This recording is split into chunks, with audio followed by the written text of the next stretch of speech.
Show Live is intended for responsible adults only. We advocate for the repeal of marijuana prohibition for adults. We discuss the science, culture, and controversy about America's marijuana laws. We do not advocate or encourage any illegal activity and advise all listeners to learn their state and federal marijuana laws by visiting NORML.org, NORML.org. Opinions and claims made by guests and advertisers of NORML Show Live are their own and do not necessarily reflect the philosophy and policies of NORML. Listener discretion is advised.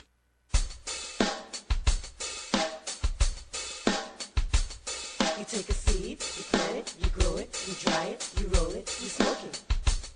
You take a seed, you plant it, you grow it, you dry it, you roll it, you smoke it, and it goes down smooth. Hey! Spanning the continent to bring you the truth about cannabis and marijuana law reform. I smoke pot and I like it a lot. From the promise of legalization. And I think we need to rethink and recriminalize our marijuana laws. To the agony of prohibition. One major responsibility is to encourage people to use less drugs. The National Organization for the Reform of Marijuana Laws presents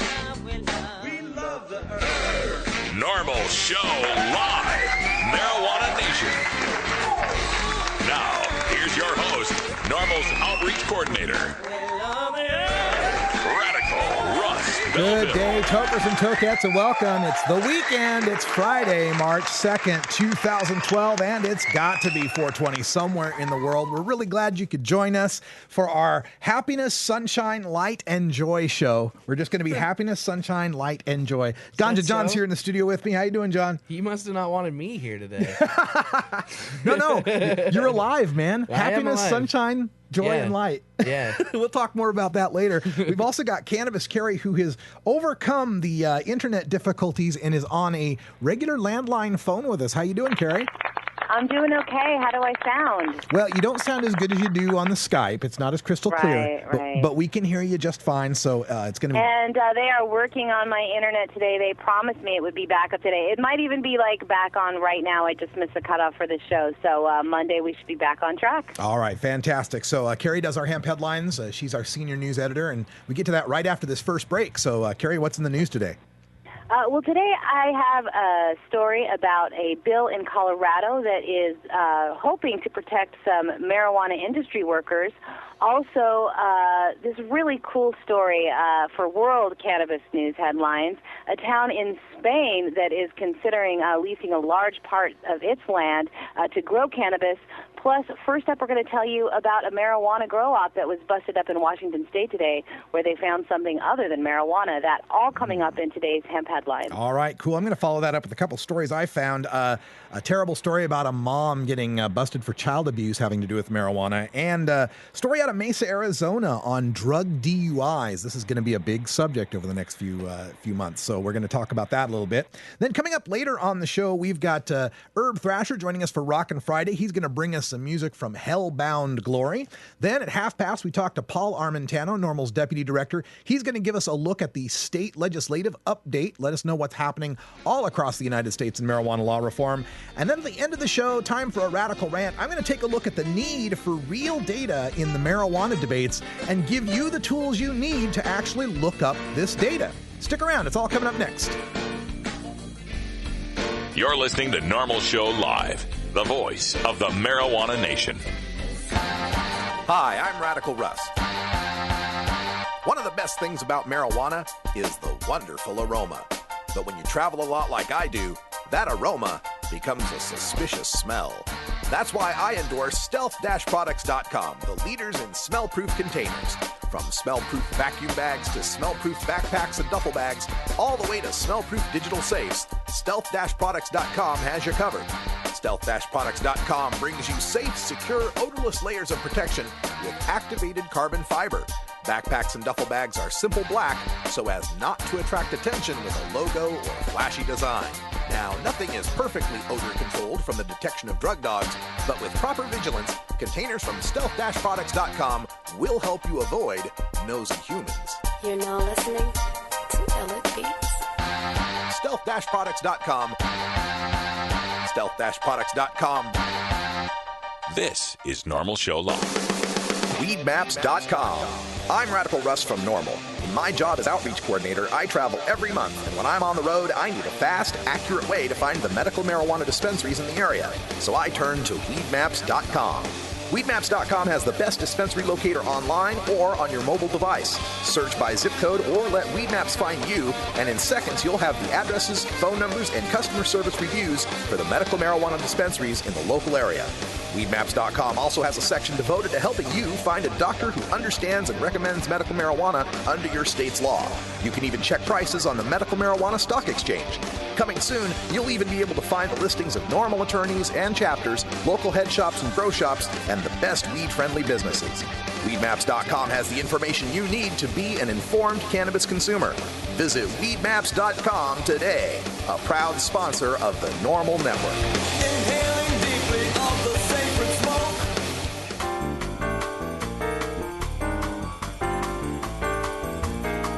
Medical marijuana, industrial hemp, consumer cannabis. It's time for this week's NORML News with Cannabis Carrie. This is a bummer. A search warrant in Linwood, Washington, a community roughly in the Seattle area, was served this morning, and they turned up marijuana plants along with explosives and firearms, according to police. Snohomish County Sheriff deputies served the search warrant about 8:30 a.m. this morning, and it turned up about 100 plants along with what is believed to be C4 plastic explosives and some high-power firearms. The Sheriff's Bureau Chief Kevin Prentice said that it was a military-style explosives and not the kind you might typically find in someone's home. Because of the explosives found on the scene of the marijuana growing operation, the Washington State Patrol Bomb Squad also assisted the Sheriff's Department today, along with the Regional Drug Task Force. A 26-year-old from nearby Edmonds, Washington, was arrested and booked for manufacturing a controlled substance with intent to deliver. More charges are expected. Well, that leads me to the question, what kind of explosives are typically found in people's homes? This military-grade explosives not typically found in people's homes. Oh, okay. John, do you got a lot of well, maybe I shouldn't ask you.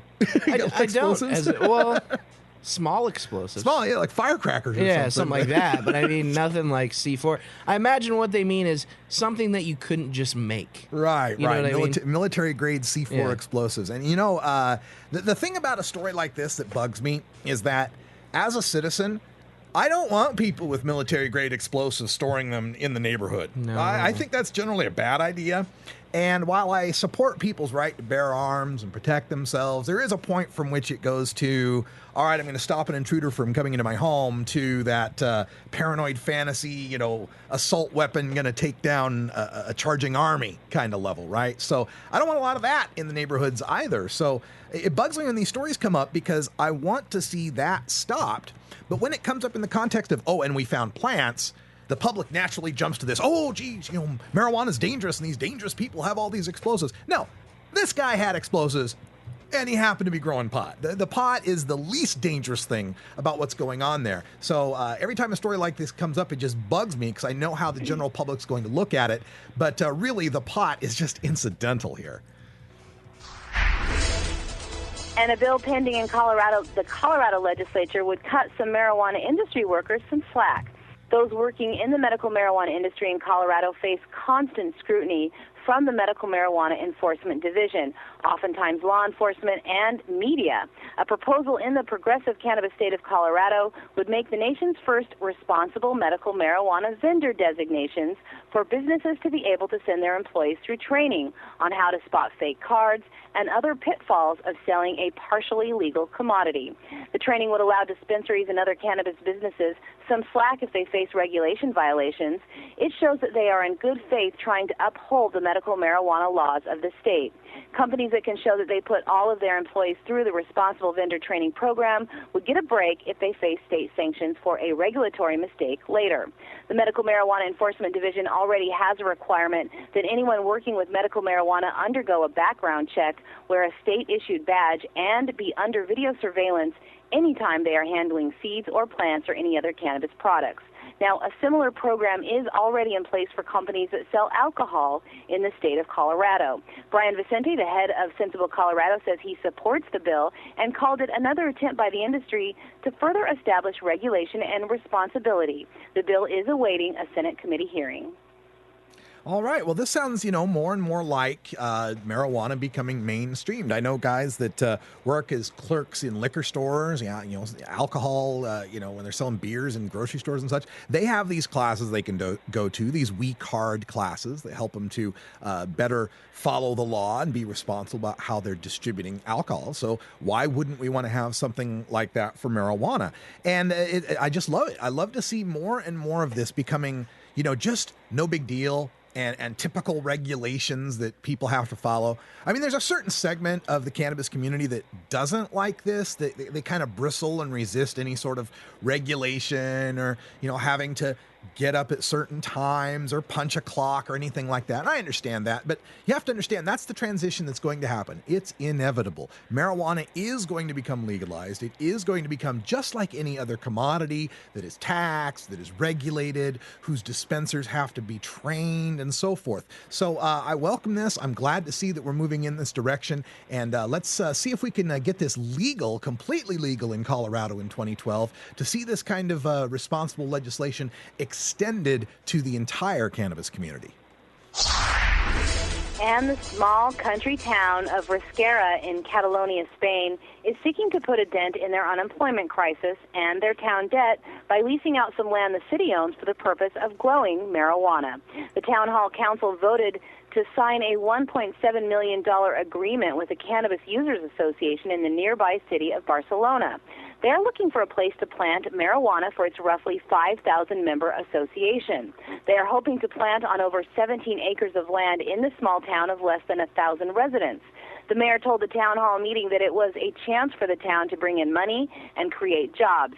Still, some residents that attended that packed town hall meeting, you can only imagine this week, worried that it may make their small township a mecca for drug use. The town has sought legal advice to make sure that it doesn't break any of Spain's ambiguous and liberal cannabis laws. The Barcelona Personal Use Cannabis Association says that they will be planting more than just cannabis, but they will also be rotating in crops of cereal and sugar beet as well as cannabis to supply their members. According to The Guardian, clubs like the Barcelona Personal Use Cannabis Club is just one of a growing number of private clubs that are in a legal gray area and set up some collectives similar to those the collectives that are set up in medical marijuana states in the U.S. Members pay fees, and in turn those fees go towards growing costs to grow the marijuana that is then sold back to the members at a great price to help offset growing and operation costs.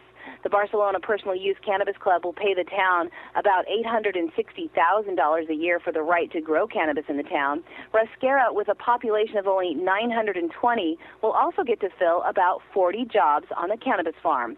It would allow the town to pay off its $1.7 million in debt in under 2 years. A second Barcelona Cannabis Club is also in talks with the tiny town. They have 7,000 members and are looking for a similar deal.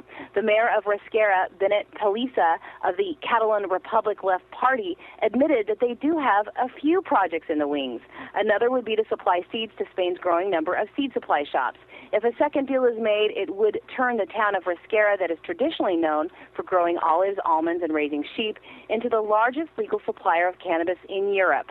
Mayor Palisa has contacted the local police about the project, and they said that they are consulting their lawyers. But he says that the town will demand sovereignty on the issue. The town has agreed to set up a committee to draw up protocols on security and risk control. We will keep an eye on this tiny little town, and we might even be booking our reservations for next year. Who knows? I know. I've been watching these videos on Cannabis Cure TV. He's been out at Spanibus, the big hemp and cannabis festival out there in Spain. Of course, we have Jorge Cervantes TV. He's from Barcelona. He's broadcasting or streaming from Barcelona when he does those shows. So Spain, as far as Europe goes, is kind of a mecca for cannabis enthusiasts, and not surprising with their treatment of cannabis. Is much more liberal than most European countries. And now to see this town, doing the sensible thing and realizing the economic opportunity, the tax revenues, the jobs that can be created from cannabis, we are going to continue to see, if we continue in America to hold on to our prohibition, we're going to see more and more of these countries in Europe, in South America, and other places, Latin America, deciding to end their wars on drugs, realizing they don't have the resources to just endlessly spend and lock people up in prisons. And we are going to continue to get more and more examples like Portugal, like the Netherlands, that help us make the case for legalization here in the United States. I would just rather that it were Denver and Seattle with legalized marijuana making the cases for Barcelona and the Netherlands. That would be the way I'd like to see it happen. All right, thanks, Carrie, for that news. Appreciate it. We'll talk to you on the net again come Monday. Now, in other news that I found when I was looking around the net today, there was a story here, just a very brief news blurb, but it made me want to comment on it. It's from WSAW.com in, I believe it's in Wisconsin. And just very simple one-line thing here. Merrill woman, a woman from Merrill, Wisconsin, accused of blowing marijuana smoke in baby's face. And the explanation here is a Merrill woman is facing 4 charges, including neglecting a child after she allegedly blew marijuana smoke in her 6-month-old child's face. Now, when it comes to a story like this, there's 2 angles to look at it. One is, was there any actual harm involved here? And the likelihood of that is no. Secondhand smoke from marijuana does not contain very much THC at all. Blowing it in a kid's face is not the end of the world. It's not going to cause them serious, lasting harm or even temporary harm, for that matter.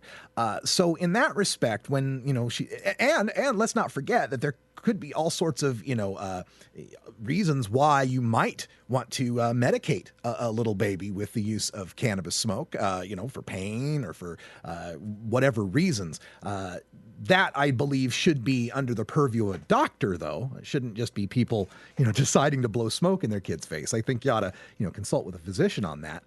But that's one angle. The fact that, okay, it's really not actually going to harm that kid that much. The other angle, though, is the public relations angle of this. While we know that the marijuana smoke is not that harmful, remember out there in the real world, it's a Schedule I narcotic. It's a drug that people believe is as bad as heroin. Okay? So when they get a story like this on the news and they got this 19-year-old mom who's accused of blowing smoke in the baby's face, that to most people, to them, they picture that as the worst kind of child abuse, almost as bad as, physically beating the kid, or to some people, it might even consider it to be worse. And so it makes it more difficult as we continue to fight for legalization for these stories to pop up, and they're going to pop up. So we've got to do our best to frame these as the best way we can, to understand that while we might have sympathy for the mom, and it may be unfair that she's being charged this way for what she did to her kid, it's not an unexpected charge. Be smarter than that. Don't be doing those kind of things. Don't get yourself in that kind of trouble. It's not worth it. All right, another story that we've got here on the net, medical marijuana and prescriptions boost the number of drug DUIs in Mesa, Arizona. This is from the East Valley Tribune in Mesa, Arizona, and it leads by saying Mesa police are arresting more drivers for drug impairment, saying prescription drug abuse and Arizona's medical marijuana law are contributing to the problem. Drug DUIs now make up a majority of impaired driving arrests in Mesa for the first time. The number of drug-impaired drivers has grown for years, but it has spiked more recently, said Mesa Sergeant David Maiki. 52% of DUIs issued last year in the city were for drugs. Quote, "For us to think that there's more people out there driving on drugs than alcohol is startling," he said. "It's harder to detect a drug-impaired person than an alcohol-impaired person," end quote. Marijuana impairment has grown over time, he said, but it accelerated as Arizona was debating the 2010 ballot measure that legalized medical marijuana and boomed after its success. All right, let me just clarify and reiterate what's going on here. There is not a boost in more people driving under prescription drugs or driving under the influence of marijuana. What there is an increased focus by law enforcement to go after those people. This is coming straight from the drug czar himself. It's one of their big campaigns this year, is to not tolerate drugged driving. They're trying to make this a big focus, and you're going to see more and more of these stories in the news as we go through the rest of this year. It's a big publicity push. Just remember that when we're talking about these drug DUIs, in a lot of cases, we're talking about people that are getting busted on per se statutes for urine, where we're talking about metabolites in their urine that can last for weeks or even months in some cases after someone has used. So don't give them a whole lot of credence. And remember, all this continues until we can get marijuana legalized and we can fight for real testing and real data of marijuana drivers to better make our case on these impairment statistics. What do you think about a marijuana break? I think a marijuana break on a marijuana show at 420 is absolutely apropos. We'll be right back after this. It's 20 after the hour, and we have to take a short break, if you know what I mean. Please support these sponsors who support NORML Show Live. Oh, have you ever met that funny reefer man? A reefer man. Have you ever met that funny reefer man? A reefer man. If he said he swam to China, he would send you South Carolina. Then you know you're talking to that reefer man.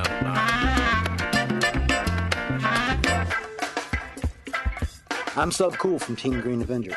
At TGAgenetics.com, we are working on the leading edge of medical strains.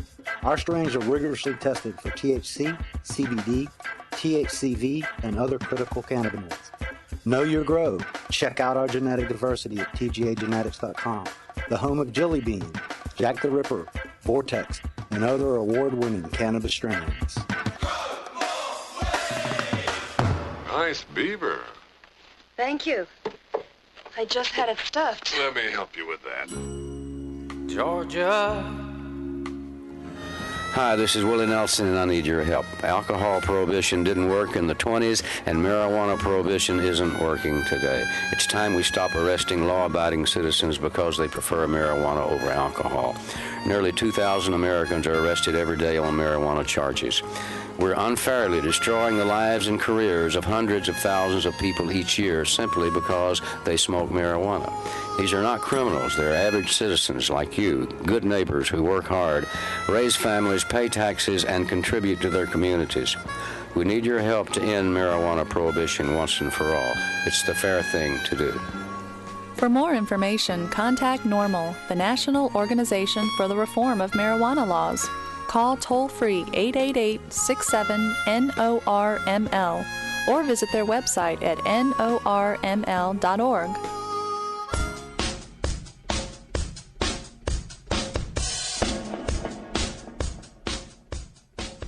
It's time for your daily Toker Tunes, the best in 420 friendly music from all genres that uplifts, entertains, and informs the public.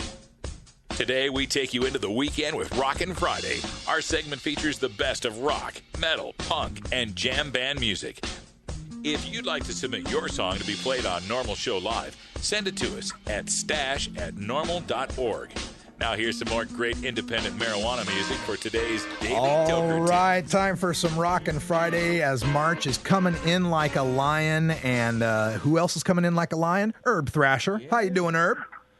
Cheers, everyone. Happy 420. Happy 420 to you, man. Now, I know last week when we did Normal Rocks with Herb Thrasher, you had a Hellbilly show lined up and then had to shuffle it to the last minute. So does that mean tonight we get the Hellbilly show?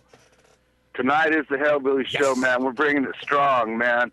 I know everyone out there is thinking that it's just all about kind of shit kickers, wearing shit kickers and chewing tobacco and talking about Jesus, and you know what? It's not. That is all wrong.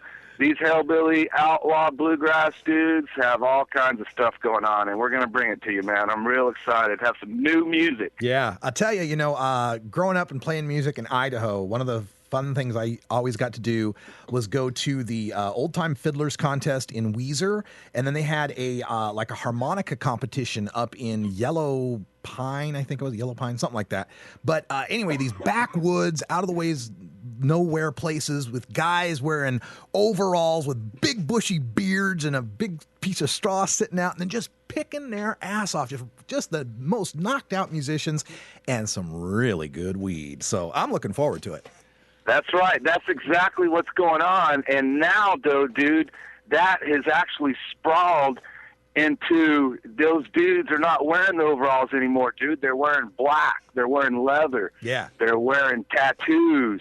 And it's just a whole different attitude to this music. And with you bringing this attitude into that music, it's a whole different extreme now.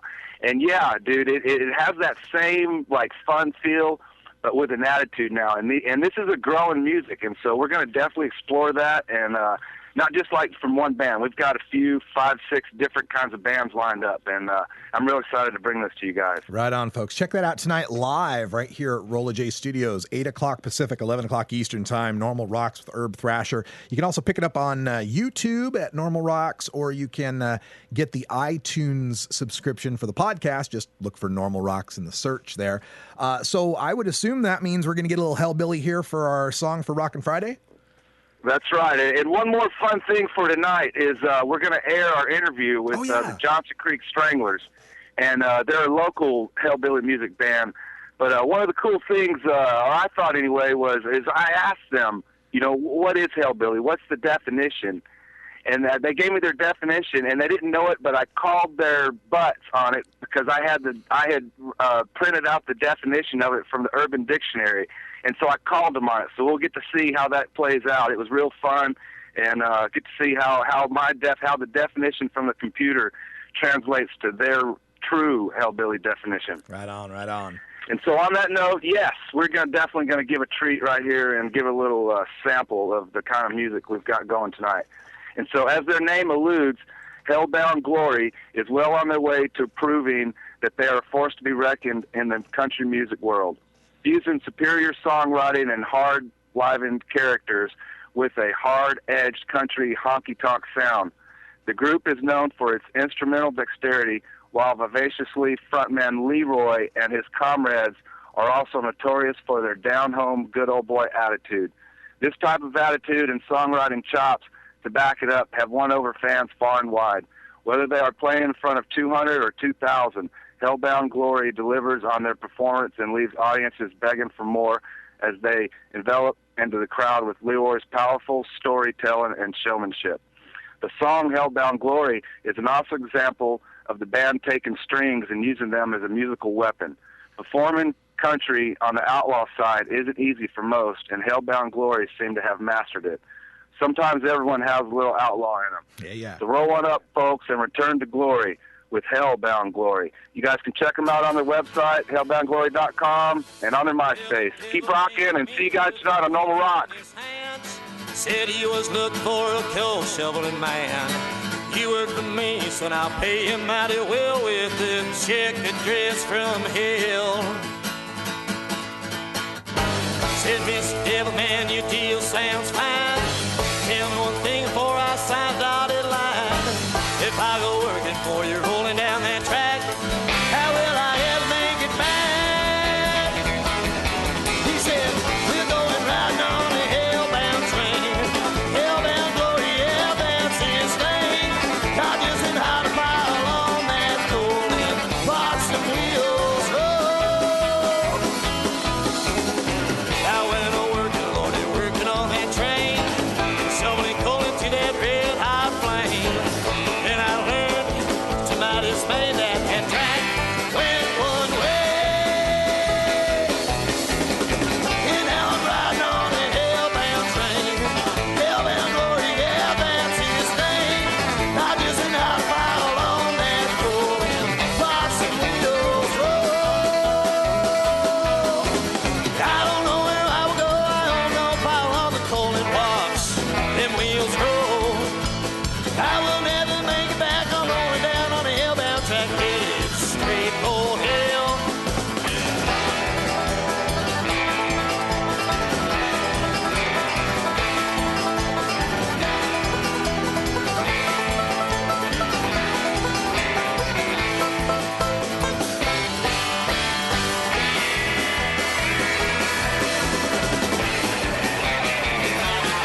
Hey, tokers and tokettes, this is Radical Russ from NORML Show Live.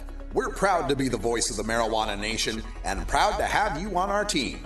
Now, you can represent NSL in your own NORML Show Live gear from handmadeapparel.biz. Adam Hand of Handmade Apparel is one of us and a huge supporter of our show. He's designed the classic blockhead line of NSL shirts, hoodies, hats, and more. Worn by Radical Russ, Cannabis Carry, and Ganja John on the show and at live events, the designs feature their iconic logos and the "It's got to be 420 somewhere in the world" tagline. Proceeds directly benefit NORML Show Live and HandmadeApparel.biz, one of our community's strongest supporters. You can also get your Cannabis Cure UK, Ganja John Show, Irie Island Hour, and more gear from the NORML Network at HandmadeApparel.biz. Visit HandmadeApparel.biz today. I smell pot coming from over here and grilled onions from over there. Two of my favorite smells ever. Both those onions and that pot smell really good up here, you know. Catch NORML News with Cannabis Carry every weekday on NORML Show Live at 7 p.m. Eastern, here on the NORML Network. Georgia. Hi, this is Willie Nelson. Alcohol prohibition didn't work in the 1920s, and marijuana prohibition isn't working today. It's time we stopped arresting responsible marijuana smokers. It's the fair thing to do. For more information, contact NORML, the National Organization for the Reform of Marijuana Laws. Call toll-free 888-67-NORML or visit their website at norml.org. NORML has been the place to go for the latest studies and news on marijuana science, policy, and activism. For over a decade, one man at NORML has written and reviewed more studies and news stories regarding marijuana than most anyone on the planet. First as Senior Policy Analyst and now as Deputy Director, NORML's Paul Amintano has written for major newspapers, academic journals, and magazines on the subject of cannabis and is frequently requested as an expert witness in the courtroom. His knowledge and experience are an amazing asset to the cannabis community. Available to you now in a segment we call Behind the Headlines with Paul Armentano. All right, we go back to the Bay Area to visit with Paul, as we do every couple of weeks, to get updated on what's happening in marijuana law reform at the legislative level. So, Paul, welcome back. Good to be here, Russ. All right, so we covered a lot of states last week. I believe there's 6 of them that we covered last week. We've got 3 or 4 to cover today. In total, do you have an estimate of how many states right now are doing something with marijuana reform across the nation? There's about 30 states that have bills in play pertaining to marijuana, and the overwhelming majority of those states have legislation in play that is sympathetic to marijuana law reform. And then there's a handful of states that have bad bills floating around, although in most cases we don't see those bills getting a whole lot of traction. Yeah, the only thing I'm sensing gaining any traction that it's really bad for us is this push for drug testing for welfare. I saw something like 23 states are proposing that. And what do you think is going to happen with this? I know when they did it in Michigan, it was declared unconstitutional, but what do you think is the outcome of this? Well, I'm not a lawyer, but looking at past cases, I think that the courts are going to continue to uphold this policy as unconstitutional. This isn't a new idea, this notion that states can tie state benefits to drug testing, and there are several instances over the past few years where states have proposed this sort of legislation, and the courts have fairly consistently struck it down. Yeah, between that, I think we need to point out that these are going to get stricken by courts as unconstitutional, but also to point out that the population that they're testing tends to test at lower rates than does the general population, and they tend to spend more money reimbursing the people who pass the tests than they would save in money they wouldn't give out to the people who failed the test. So economically, as far as that goes, it doesn't work. It doesn't work scientifically. It just doesn't work. And I hope we continue to fight those. All right, let's go to the state legislation. First up on the plate here is New Hampshire, taking a look at medical marijuana, and give us the details on that. This is a bill that was just introduced. It's Senate Bill 409, and it has its first hearing this coming Thursday before the Senate Committee on Health and Human Services. Unlike the bill that was introduced a couple years ago and ultimately vetoed by the governor, this bill does not mandate that the state get involved in the licensing of marijuana production distribution. I think that the proponents of this initiative have sort of looked around at the current political climate and looked at what's going on in New Jersey and Delaware and realized that's probably not politically feasible right now.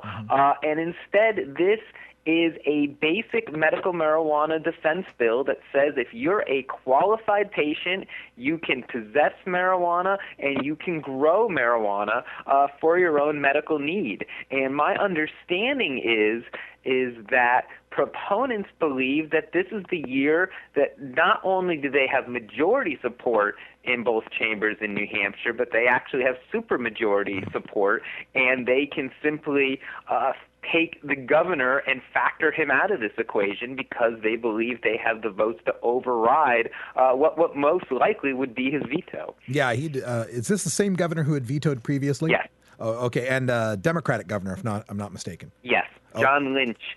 And in the past efforts also allowed for home grow, those provisions were struck due to concerns that were expressed by the governor. So then when lawmakers tried to appeal to the governor's concerns, and he went ahead and vetoed the bill anyway, I think proponents this time around are simply saying, we're going to write the sort of bill that we think is most practical, and we're not going to have the governor's concerns play much of a factor, because I think, as I said, proponents believe that they have the votes, if need be, to override it. Yeah, it would be nice to see an East Coast state get a medical law with the provision of home growing, because the last, 3 or 4 have not had that. Yes, exactly. All right. And that's New Hampshire Senate Bill 409. And as usual, you can go to NORML.org and check out our pages on activism to be able to get in touch with that. It's capwiz.com/normal2/issues if you want to go directly to it. And in fact, if people go to the front page now and they simply see the green box on the upper right-hand corner, if they click on the ACT button, that's going to take them directly to that page. So we have a shortcut now so people can get to that page more readily. Excellent. ACT. Do something. Activism starts with ACT. All right. The next one we've got up here is Connecticut. And, we just reported on Connecticut and how their arrests had dropped significantly since they've passed their decriminalization last year. What else are they trying to do in Connecticut?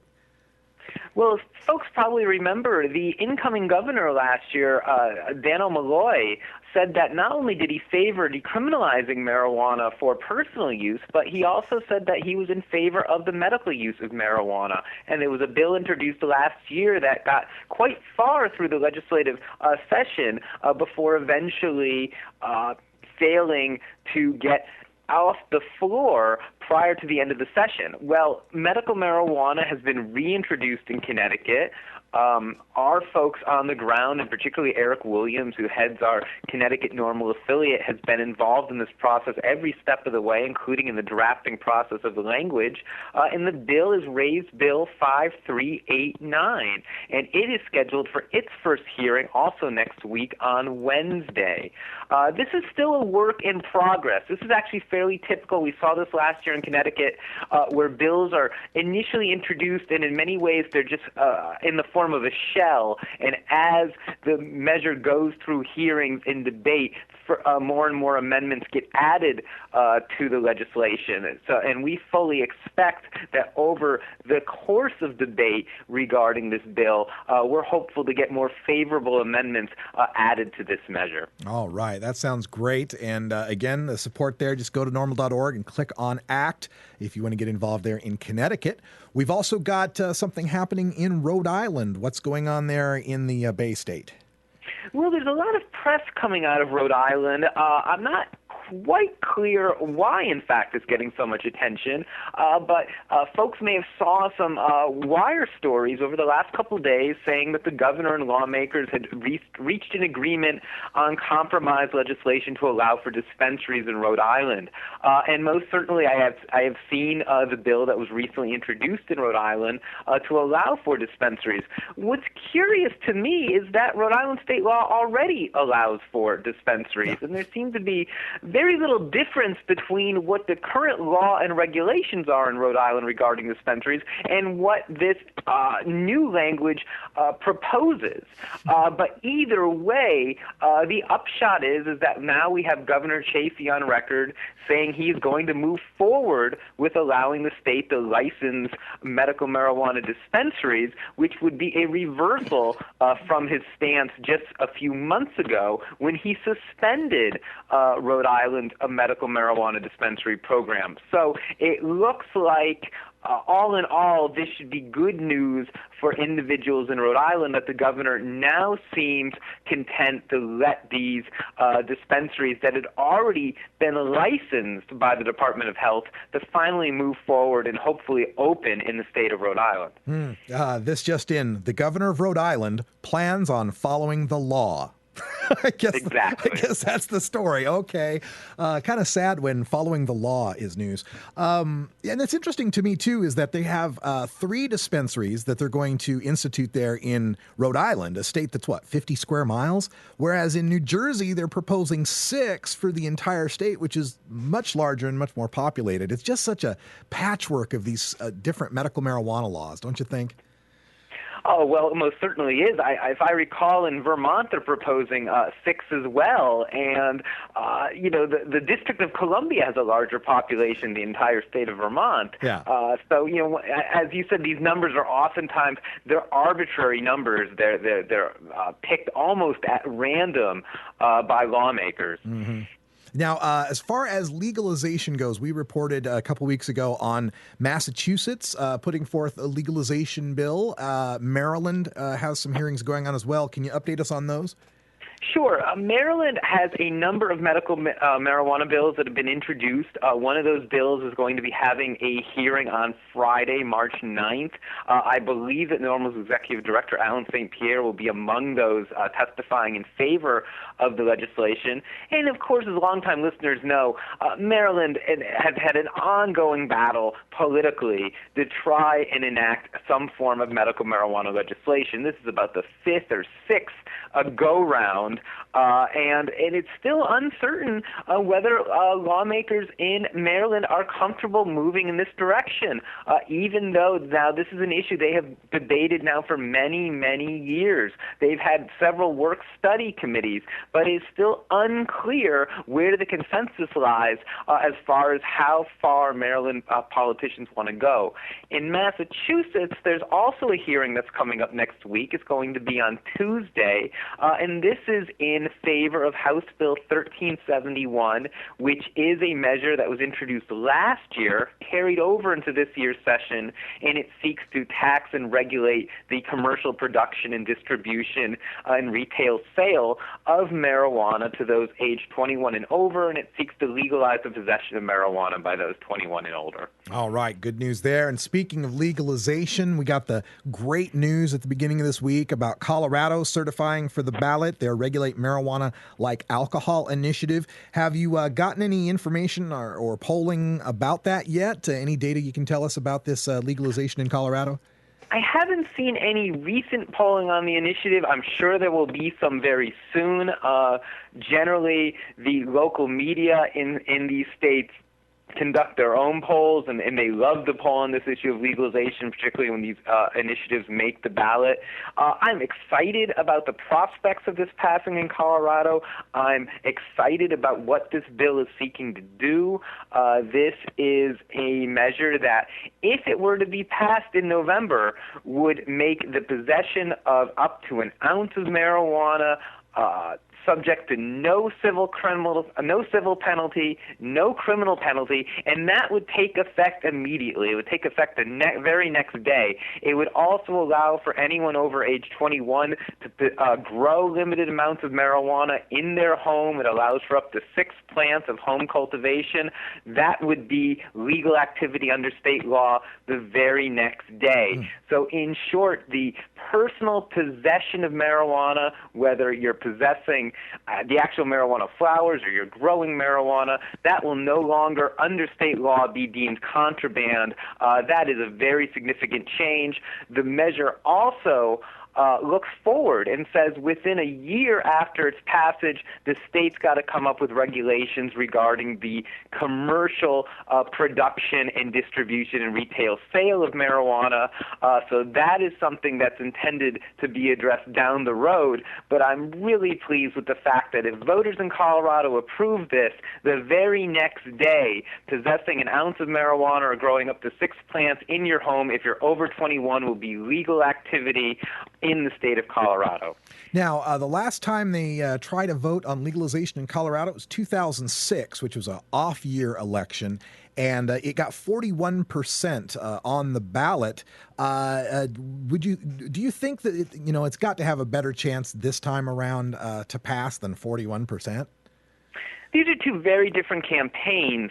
The campaign in 2006 was driven by the group SAFER, and it was really the brain trust of Mason DeVert and Steve Fox.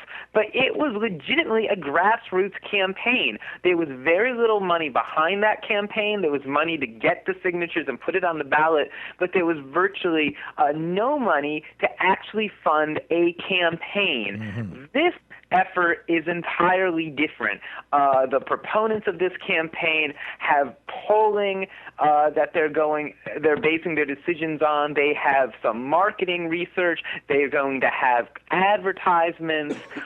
This is going to be a much higher profile campaign. I think there's going to be much greater public awareness about it. There is a much broader coalition supporting this effort, including virtually every major drug policy reform organization, but a number of non-drug policy reform organizations on the ground. There's former high-ranking politicians backing this effort. And, of course, as you said, the public opinion regarding this issue, even in just the last 5 years, has shifted dramatically nationally. So I think there are a lot of factors that are in play in 2012 that were not in play in 2006 that can really alter the outcome of this measure. Yeah, I think so too. And I think among them is, Colorado having its medical marijuana enforcement division, it becoming more, regulated and mainstreamed and normal, and people driving through Denver seeing dispensaries every corner or so, realizing that, what the hell, let's just legalize this and get it over with. I think there's going to be that effect too. Yeah, and I should make a note, because Colorado does have a system of regulation regarding the medical use of marijuana, that this proposed initiative does not make any amendments to the existing medical marijuana law, but it does broaden protections regarding the non-medical use of marijuana. All right. Well, that's good news all around. And it's perfect for our happiness, sunshine, light, and joy episode. So, Paul Armentano, thanks for joining us, and we'll talk to you in a couple weeks, get some more updates. Okay, thank you. All right, when we come back, we're going to take a look at data on the web. Stick around for a lesson. You're listening to NORML Show Live, the voice of the marijuana nation.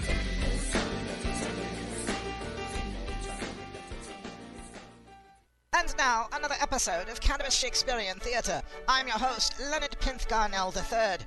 Tonight we take a look at one of the finest works in the cannabis cinema, 1996's Half-Baked, starring David Chappelle, as interpreted by the Royal Shakespearean Cannabis Theatre Company. In this scene, Chappelle's character, Thurgood Marshall, has just admitted his addiction to cannabis to a room full of narcotics addicts. One addict, played in the film by Robert Saget, and interpreted here by the Royal Company's Sir Frederick Farrach, takes umbrage at the suggestion. I find preposterous the notion that you, sir, may be addicted to cannabis. In times previous, I have undertaken lubricious endeavours, most revolting and unbecoming of a proper gentleman, in my servitude to the wicked powder of the coca leaf. Lo, that is an addiction whose chains would bind Hercules. At any point in history, could one identify a moment in your life so sullied by your ignominy as a cannabis slave? Methinks not. Boo this man! For Cannabis Shakespearean Theatre, I'm Leonard Pinthgarnell III. Ever wonder how often to change your bong water? The most effective method for baking pot brownies? The best destinations for a ganja getaway? How to hide herb in your car? Whether to grow your own? How precisely to legalize it? Or how something as wonderful as marijuana ever got to be illegal in the first place? Finally, you can find all these answers and much more in the official High Times Pot Smoker's Handbook, featuring 420 things to do when you're stoned. Since 1974, High Times magazine has covered marijuana in all its aspects and wonders, from cultivation to legalization to the herb's enduring and exalted place in popular culture. Packed with inside information, the official High Times Pot Smoker's Handbook rolls all of this collected wisdom together into a single indispensable ganja guide, including an entertaining look at marijuana's history, profiles of herb-friendly travel destinations and festivals, favorite potluck recipes from the High Times staff, smoking skills, advocacy and activism, essential marijuana movies and songs, profiles of famous cannabis strains, comprehensive growing information, celebrity endorsements, and much more. This is truly, finally, the ultimate guide to green living. You want answers? I'm as mad as hell, and I'm not going to take this anymore. You want answers? You have offended my family. I think I'm entitled. You want answers? I want the truth. And you have offended a Shaolin temple. You can't handle the truth. Surely you can't be serious. I am serious. And don't call me Shirley.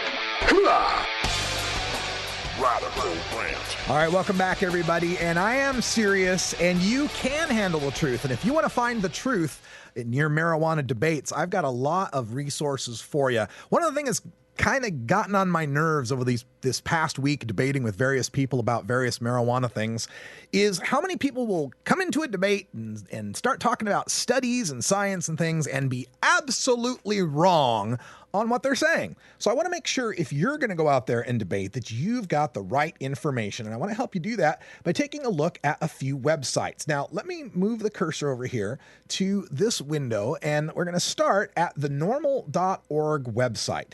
If you haven't visited NORML.org, well, how the hell did you get here? But anyway, if you're not visiting NORML.org, you're really missing out, because this is where you can find a whole bunch of great information on marijuana. Now, the first site that I'm going to here, I'm going to widen it just a bit for you, is our state laws page. And on the state laws page, you can get there real easy. Just go to NORML.org/laws. And what you'll get is this map of the United States, and you can go to any state you want to find out what your state laws are. If you scroll down a bit, you'll see the specific subsections of penalties and drug driving and hemp and medical marijuana and tax stamps. But just for a quick example, let me give you one that might shock you.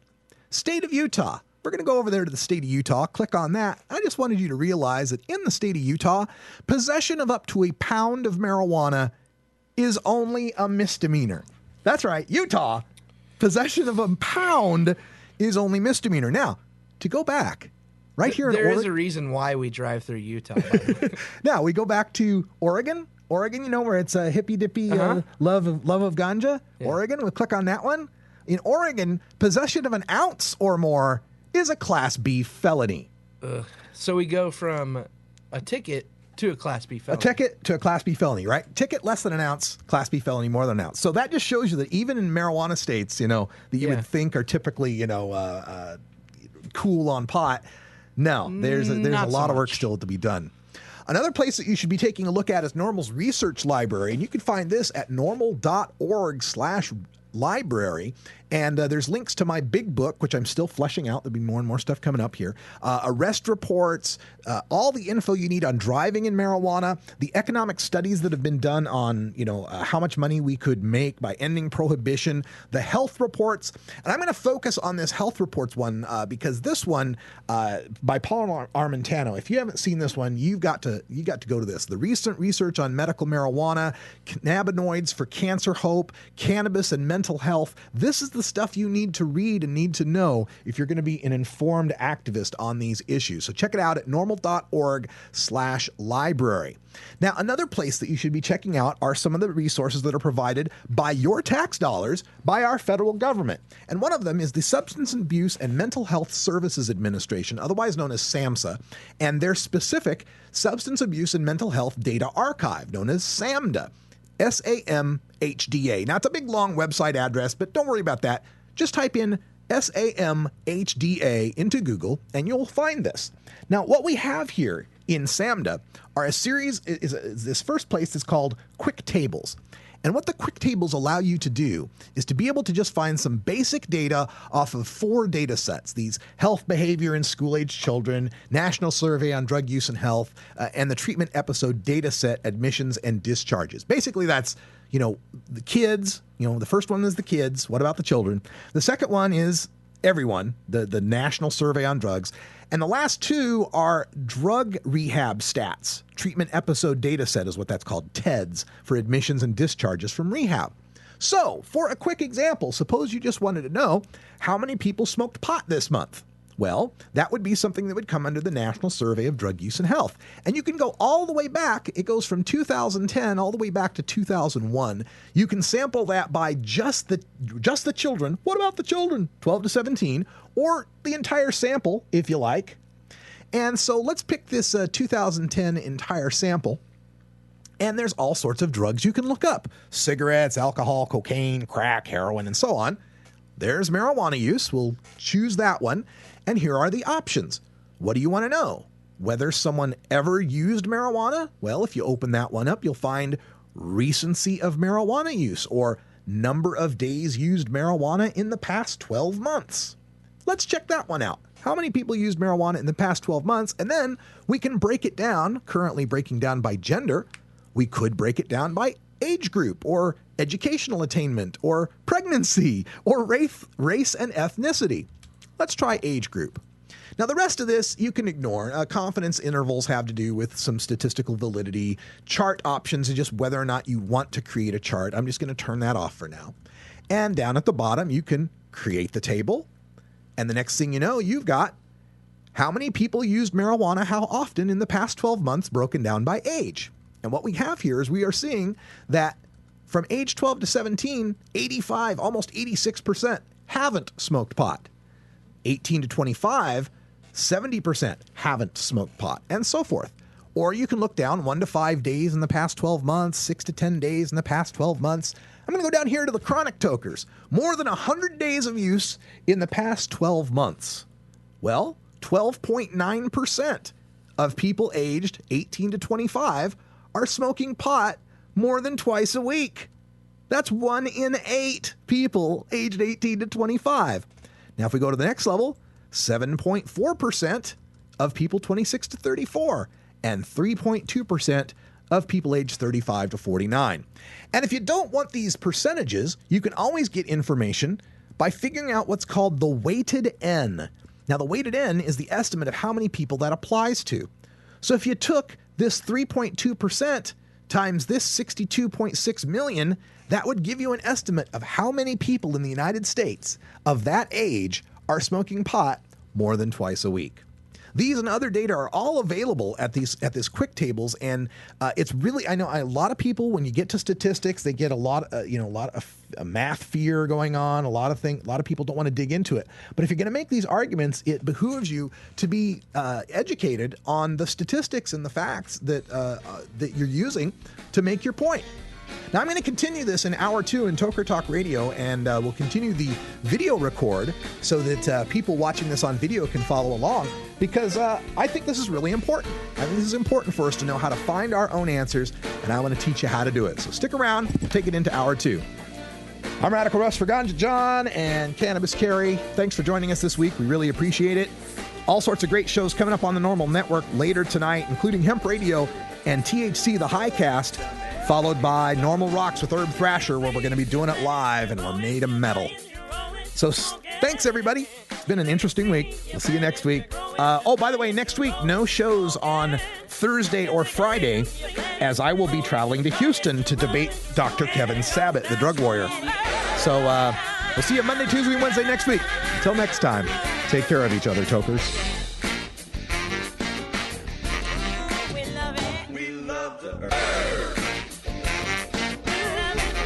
This is NORML Show Live, the voice of the Marijuana Nation. Take it on one more time. You take a seed, you plant it, you grow it, you dry it, you roll it, you smoke it. You take a seed, you plant it, you grow it, you dry it, you roll it, you smoke it. You take a seed, you plant it, you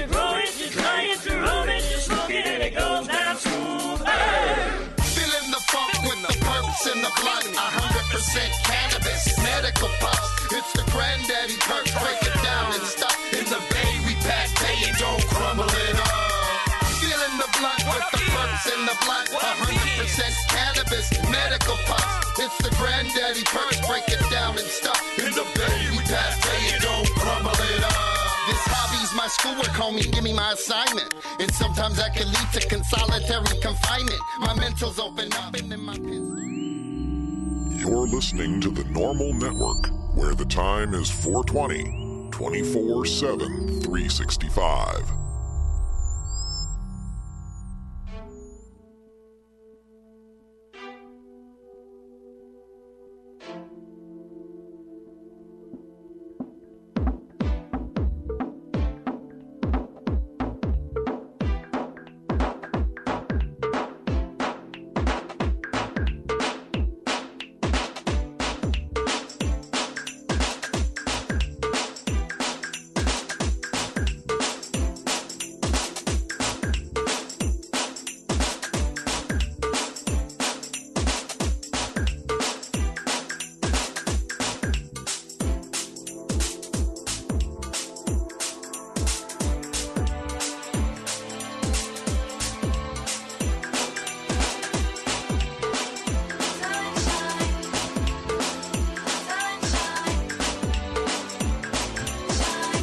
That's right, sunshine.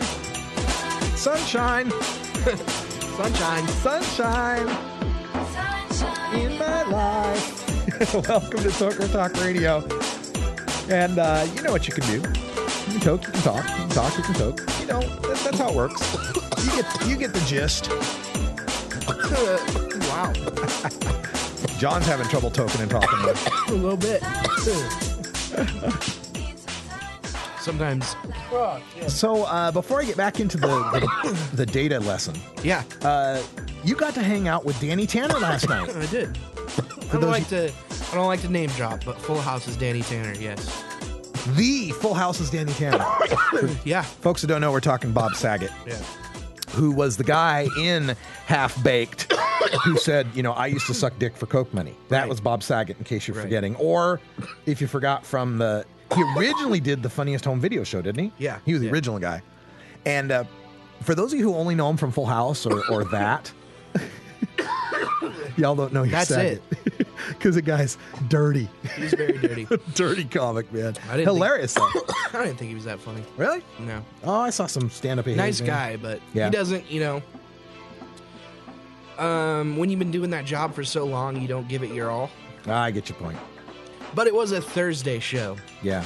As well. I mean, Thursdays are you know, generally your night to kind of call it in. But it was a second show on a Thursday.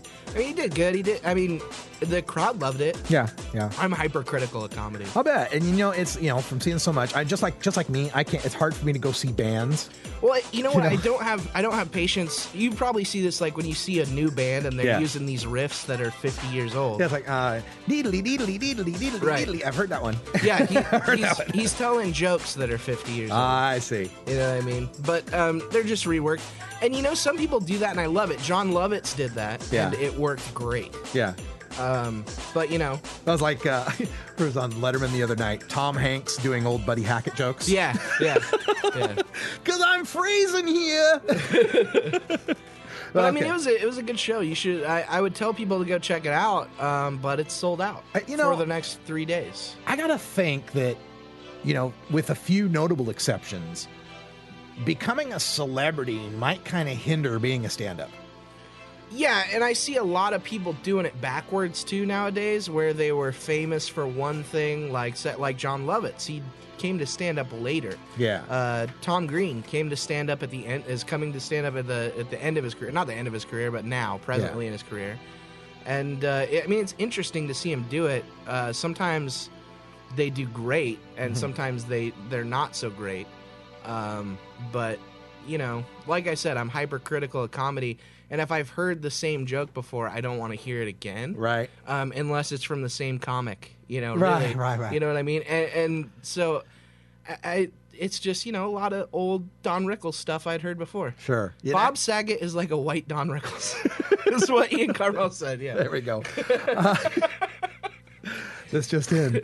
But I would think, and I think about like the stereotype of the tortured comedian, right, laughing on the outside, crying on the inside.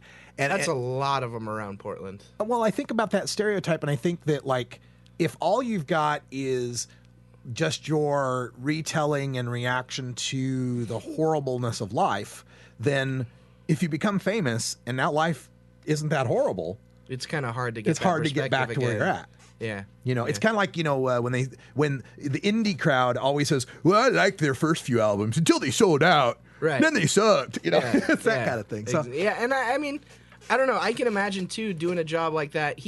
His career turned around when on a theater screen someone saw him say, "I suck dick for coke."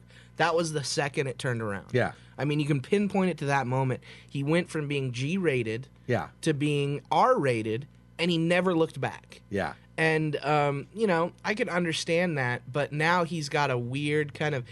I mean, it was genius. He got this group of people who grew up watching him to follow him later in life. That is genius. Yeah. That's, from a business standpoint, fucking huzzah. That is amazing. Yeah. But, it's just not my thing. Yeah. So, it's working good for him, though. Nice guy. Yeah. Real nice guy. But, right yeah, it was fun. Well, there we go. The Adventures of Ganja John in Comedy Land. That's awesome. Yeah, tonight I'm hanging out with someone that you probably haven't heard of, Sean Patton, a comedian who's coming to Portland for Funny Over Everything with Ian Carmel and Sean Jordan over at the Hollywood Theater. So that should be fun. If you're in Portland, come check that out tonight. Yeah, Portland comedy right now is like Seattle grunge in the 90s, man. It's like it's just burgeoning. It's just busting. It really is. Like, there's LA and New York will always be comedy towns, but Portland is becoming the huge new comedy town. Bridgetown Comedy Festival is in its 4th year this year, and they're just about to announce their schedule. But last year it was phenomenal, and it's cool because you can see Margaret Cho in a 20-person theater. Awesome. Which, That's is cool. once in a lifetime chance. Yeah. So. All right. So we will talk about that. When we come back, I'm going to do more of the data online, give you some more ways of finding out the facts about marijuana when you're making these arguments. So stick around. We'll be right back after this. Hi, I'm Radical Russ. One of the best things about marijuana is the wonderful aroma. But when you travel a lot like I do, that aroma becomes a suspicious smell. That's why I endorse stealth-products.com, the leaders in smell-proof containers. From smell-proof vacuum bags to smell-proof backpacks and duffel bags, all the way to smell-proof digital safes, stealth-products.com has you covered. Stealth-products.com brings you safe, secure, odorless layers of protection with activated carbon fiber. Backpacks and duffel bags are simple black so as not to attract attention with a logo or flashy design. Now, nothing is perfectly odor controlled from the detection of drug dogs, but with proper vigilance, containers from stealth-products.com will help you avoid nosy humans. You're now listening to Elliot Beats. Stealth-products.com. Stealth-products.com.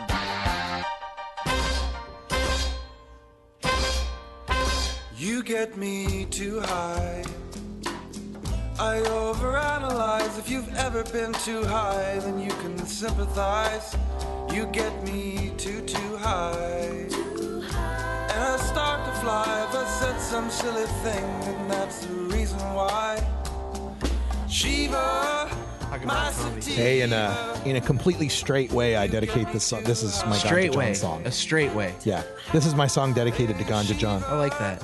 You get me too high. We're hetero life mates. That's right. You get me too high. We need a hetero life mates Russ and John t-shirt. Oh, God.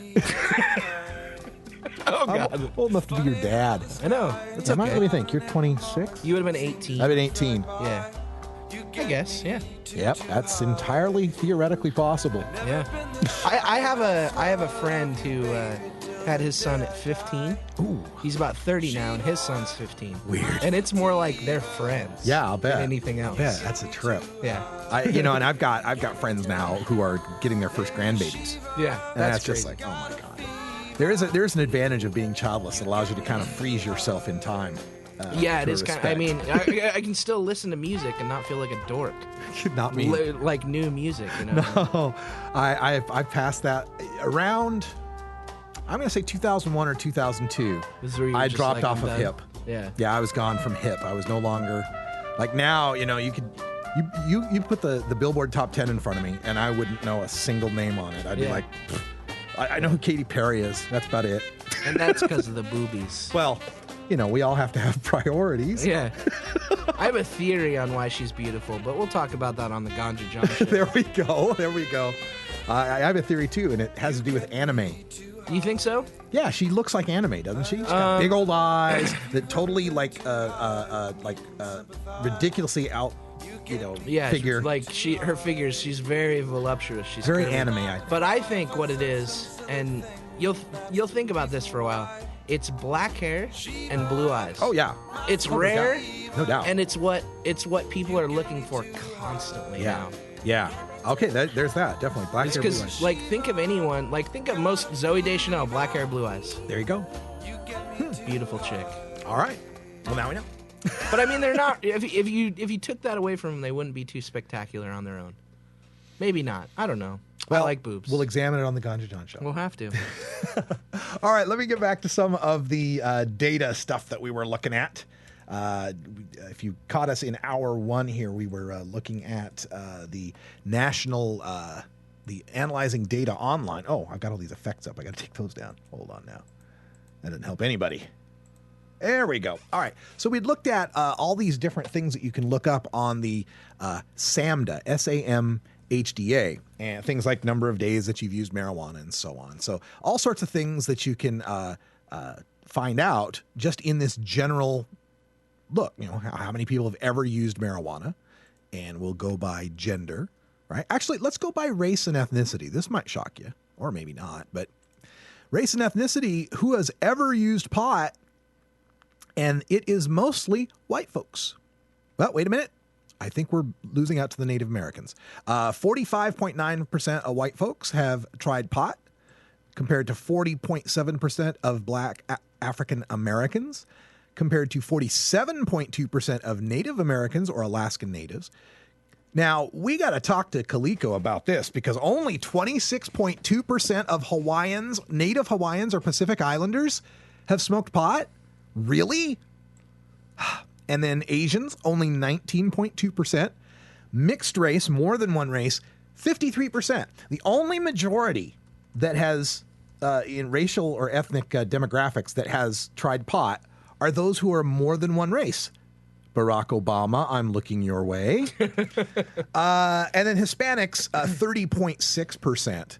So I always point to this, when people say, people bring up Cheech and Chong, Harold and Kumar, or Friday as your typical stoners.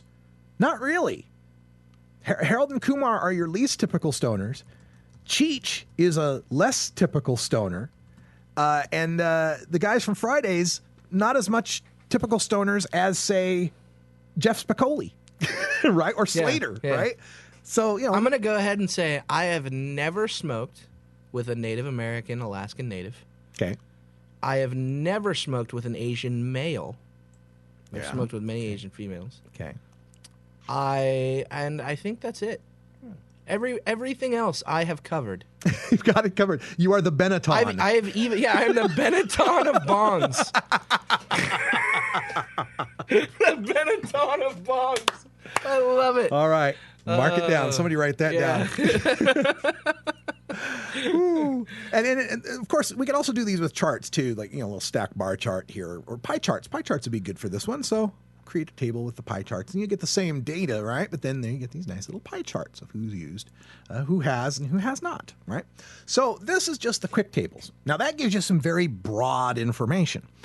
But if you want to get more detailed information, SAMHDA actually lets you get right into the heart of the data. And it's the part called Analyzing Data Online. So if you remember SAMHDA, SAMHDA, then along the side, you'll see their sidebar here, and that's where you can find Analyzing Data Online, right? Now this one, oh my God, this is a treasure trove. To quote Ed McMahon, everything you could possibly want to know about drugs or statistics about drugs is in this chart. So, right over the young people. All right. So the drug abuse warning. I got network. it. I was just taking a hit. That's an indie vape. Oh, I love the indie vape. So the drug abuse warning network, that is when the hospitals keep track of who got brought in for drug abuse.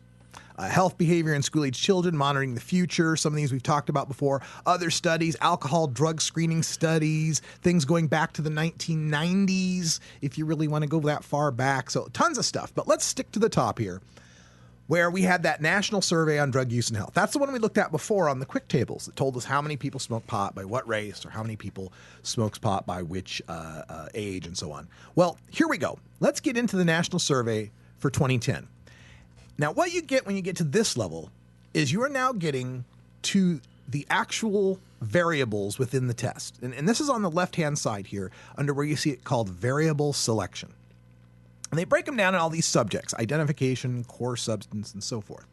Now, this can be really intimidating, because when you open one of these up, like core substance use, well, all right, there's the tobacco. Okay, not so bad so far, right? Tobacco, marijuana, crack, and so on. All right, open up marijuana, and then bam, you get all these different variables and these funny-looking codes. But don't let it freak you out. It's really pretty easy if you just think about what it's saying. Marijuana ever, MJ ever. Have you ever used marijuana or hash? The age at which you used marijuana or hash, and so forth.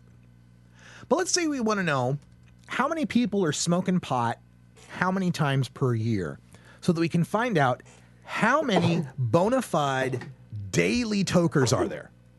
How many daily tokers?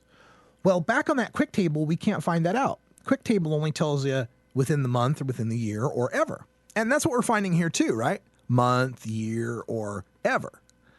So there's a series in here called imputed substance use. Now, imputed means implied, or based on these answers, we could logically deduce this, right? So imputed substance use is going to give us recency, past year frequency, past month frequency, and so on.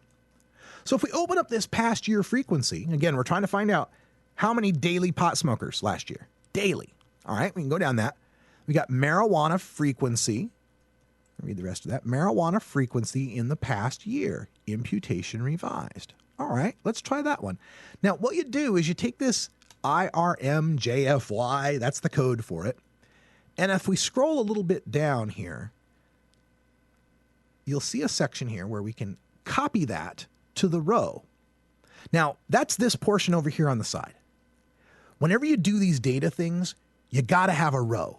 You got to have at least a row to be able to get some data out. So we're going to copy that to the row, IRMJFY.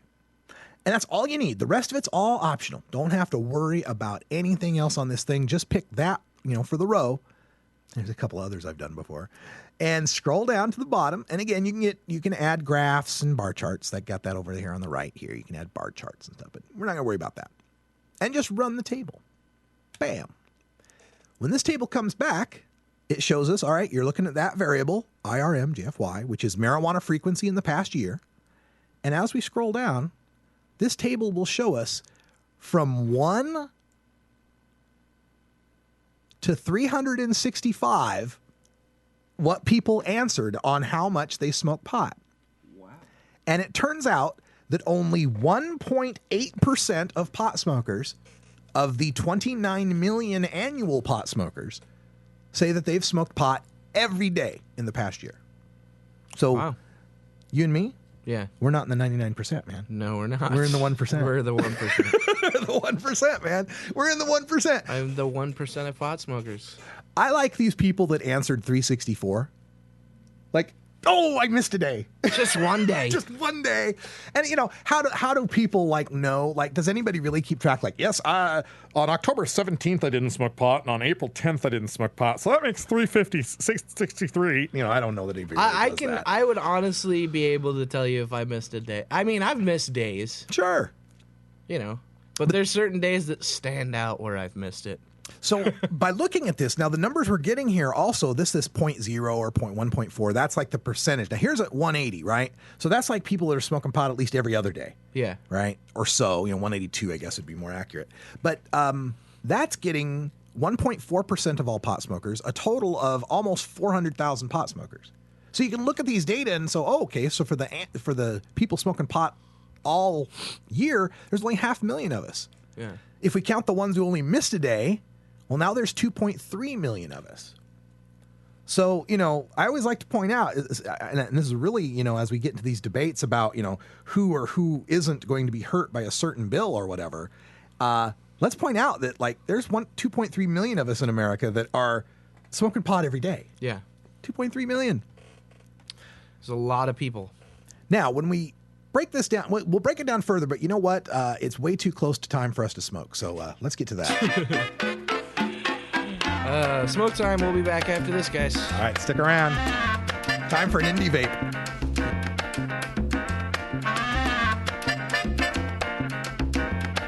It's 20 after the hour, and we have to take a short break, if you know what I mean. Please support these sponsors who support NORML Show Live. Oh, have you ever met that funny reefer man? A reefer man. Have you ever met that funny reefer man? A reefer man. If he said he swam to China, he would sell you South Carolina. Then you know you're talking to that reefer man. The law offices of Omar Figueroa would like to remind you to stand up for your rights. Please do not give up your precious liberties. There's nothing wrong with standing up for our constitutional rights, and in fact, it's the only way to honor the Constitution that recognizes our natural rights. Treat law enforcement with respect and respect the Constitution by standing up for your rights. If you are detained or arrested, stand up for your rights by repeating, I respectfully invoke all my legal and constitutional rights. I do not consent to any search and seizure. I want to remain silent, and I want to speak to my attorney, Omar Figueroa. Omar Figueroa has more than a decade of experience in federal and California courts and graduated from Yale University, Stanford Law School, and Trial Lawyers College. Please contact the law offices of Omar Figueroa at 415-489-0420 or 707-829-0215. Or on the web at www.omarfigueroa.com. I'm not very good at singing songs, but here's a try.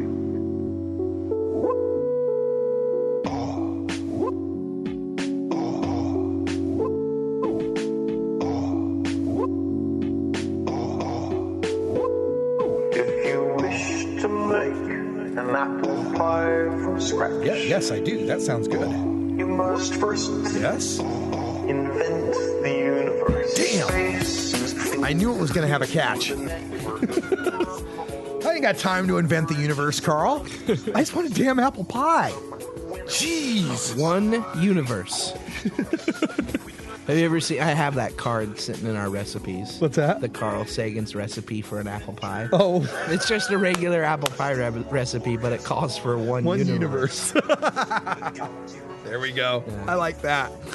Welcome back to Toker Talk Radio, folks. Let me get the screen back to our data stuff. And that's kind of cool. We get Carl Sagan on here while I'm showing off data, so that's always good. All right, so we're back. And what we had done previously was find out how many people are smoking marijuana day by day by day over the course of a year. Let's take a look at how many of what age group are doing that. And that's where we start getting into this part on the screen that's called the selection filters, right? And if you want to find age, that's another one of these variables on the side here.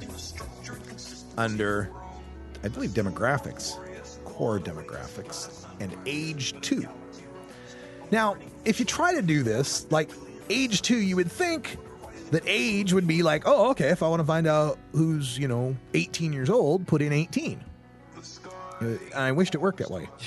Unfortunately, it doesn't. The way these are coded is almost everything that you put in fits a category somewhere, right? Like you're in the 18 to 25 or you're the 26 to 30.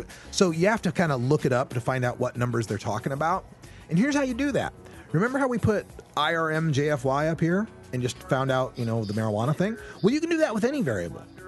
So if I take that out and put age 2 into it and run that table, well, now I'm going to know that the range of possibilities are 1 to 17. Now, I know they can't be talking about 1-year-olds to 17-year-olds. That didn't make any sense. So if you scroll down, you'll see what it is. 1 is someone who's 12. 2 is someone who's 13, and so on. And then as it gets older, it gets up to number 10 is people who are 21. But after 21, they just start breaking it down into groups. 22 or 23, 24 or 25. Then the groups get bigger, 26 to 39, 30 to 34, till finally, number 17 is just people 65 or older. So, trying to answer these questions again, you got to know what the possibilities are. So, let's find out how many people aged, let's say 18 to 21 are smoking pot every day. All right. Well, 18 is 7 and 21 is 10. So we're trying to figure out all the people of age 2 that's between 7 and 10. So we go back to build our table. We'll just put the IRM back up in there, the one that we used before. We'll put the age 2 down here, age 2, and go with 7 through 10 on that.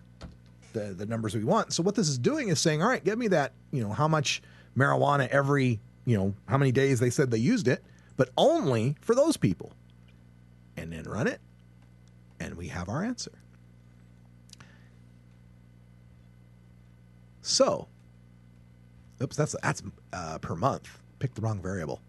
JFY was the one I wanted, not JFM. Gosh, John, why didn't you stop me? Everybody knows it's JFY. I want to know how many 12-year-olds are smoking every day. All right, we'll find that out. So as we get down here for IFM JFY, people aged 18 to 21 smoking every day is 88,000. 88,000. Or 1.5% of all people who smoke marijuana that year who are aged 18 to 20. So you can do this for any drug. Any drug, any age. And we're just looking at age. I mean, you can do this for race. You can do this for educational attainment, whether or not they're married. I could tell you how many female Puerto Ricans who are pregnant, well, not Puerto Ricans, Hispanics, female Hispanics who are pregnant smoked pot in the past month 14 times or more. I mean, you get to any level you want to get. You just have to know how to ask the question. And you got to know what the variables are. And is there a quick and easy guide that tells you? No, that would be too easy. No, what I've done to get to this level is like, what the hell is Milstat? Well, let's put Milstat in and see what it is. Okay, put in Milstat up in there and run it. I don't even know what Milstat is. I'm really guessing this for the first time. So Milstat is whether or not they're in the military, in the reserves, or separated from the activity. So you could find all sorts of stuff in this. So check that out. That's at SAMHDA again. That's the SAMHDA, using the National Survey on Drug Use and Health. But there's all sorts of other things that you can look up, and plenty of data in there. People are telling you got to write it up. I will someday. Yeah, in my spare time. So the next, he doesn't have any of that, guys. The next website I wanted to show you is ballotpedia.org. Ballotpedia.org. This is like a Wikipedia of just ballot measures. Wow. And so they've got a specific page called Marijuana on the Ballot that keeps track of every marijuana initiative, whether it was decrim, legalization, or medical, in every state that has ever tried one. They've even got a few things in here, like just a section on Dennis Perone, on People v. Kelly, and so on. Idaho Medical Choice Act is in there. So all of the initiatives that have ever been tried, Oregon's Measure 57, well, not ever, because it doesn't. I don't see them going back into like the 80s and the 70s here, but it's all recently within the internet era. They're all here. So if there's anything you want to know about, if someone says, like, for example, I had it was in an argument the other day with someone who said, well, 66. Oh, it's Steve D'Angelo, as a matter of fact, who said 66% of the people voted for medical marijuana. And I thought, that doesn't sound right. So I went over here to California's Prop 215, the Medical Marijuana Initiative, on Ballotpedia, and it very quickly told me that, well, not very quickly, right down here, that it was passed by 55.58%. Well, that's close to 66. Yeah. It's like, look, if you're going to make arguments in the media, especially, make them right. You got to have the right argument. I can respect a disagreement on analysis of something, but I cannot respect and will not tolerate misrepresentation of the facts. Yeah. You can have your own opinion, but you're not entitled to your own facts. So I encourage people to check out Ballotpedia for those facts. The next website, and we're just going to breeze through these real quick because done enough learning, but this is a website called procon.org, and they have a web place there, medicalmarijuana.procon.org, with all sorts of links here on the public policy issues of medical marijuana, the different diseases and conditions, its medical value, its risks, and so forth. And I have found so much great information on this that I, even some stuff that I didn't find, tell you the truth, on the NORML site that was really very interesting. So check that one out. All sorts of good stuff, medicalmarijuana.procon.org. And finally, the FBI. Yes, the FBI's website at fbi.gov. One website you should know about is the Uniform Crime Reports that you find at Crime in the United States. And what this is useful for is on that page, you will find the drug arrests. How many drug arrests are, the percentage of drug arrests. Now, you have to do the math yourself. So, like at the top here, it will tell you that there were, let's see, where's the drug arrest? It's higher up in this list. But they say how many drug arrests there were in one of these lines. There it is, drug abuse. The highest number of arrests for drug abuse violations estimated at 1.638 million. Okay, so 1.6 million drug arrests. So if you take that number, the 1.638 million, you can then multiply it into these percentages here for how many people were for sale or manufacturing of marijuana. 6.3%. 6.3% of all the arrests were for sales of marijuana, whereas 45.8% of all drug arrests were just for possession. Yeah. And we want to stop that for sure.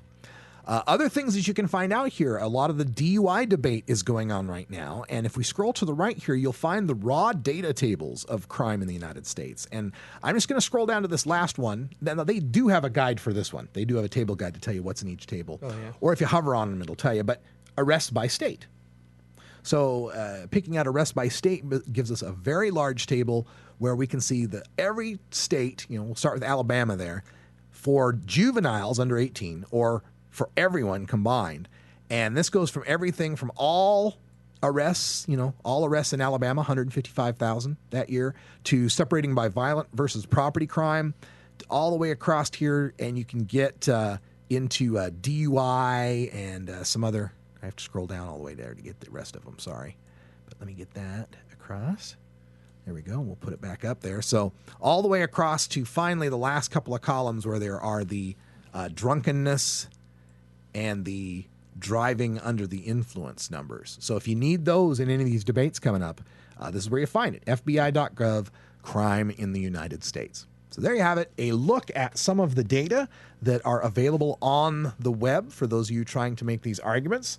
Thanks for joining us for NORML Show Live's coverage of that. And if you got any questions on this, you can always send me an email, just russ@norml.org. I love helping people that are researching, college students, even high school students. I'll help you get data. Absolutely. Send me an email at russ@norml.org, and I'd be glad to help out. All right, folks, we're going to take a break, and when we come back, we'll shift gears here. I got some reefer madness to take a look at, and more chat for the weekend as we get ready. So, see you in a minute. Alternative Medical Choices offers healthcare the way it should be. Easy to access, patient-centered, team-based, and quality-focused. We offer a variety of natural, affordable healthcare treatment options like primary care, group acupuncture, massage, and assistance with OMP registration. As a patient, you will have a team of experts working with you to make you the best you can be. Call Alternative Medical Choices at 503-288-5579 or check us out on the web at altmedchoices.com.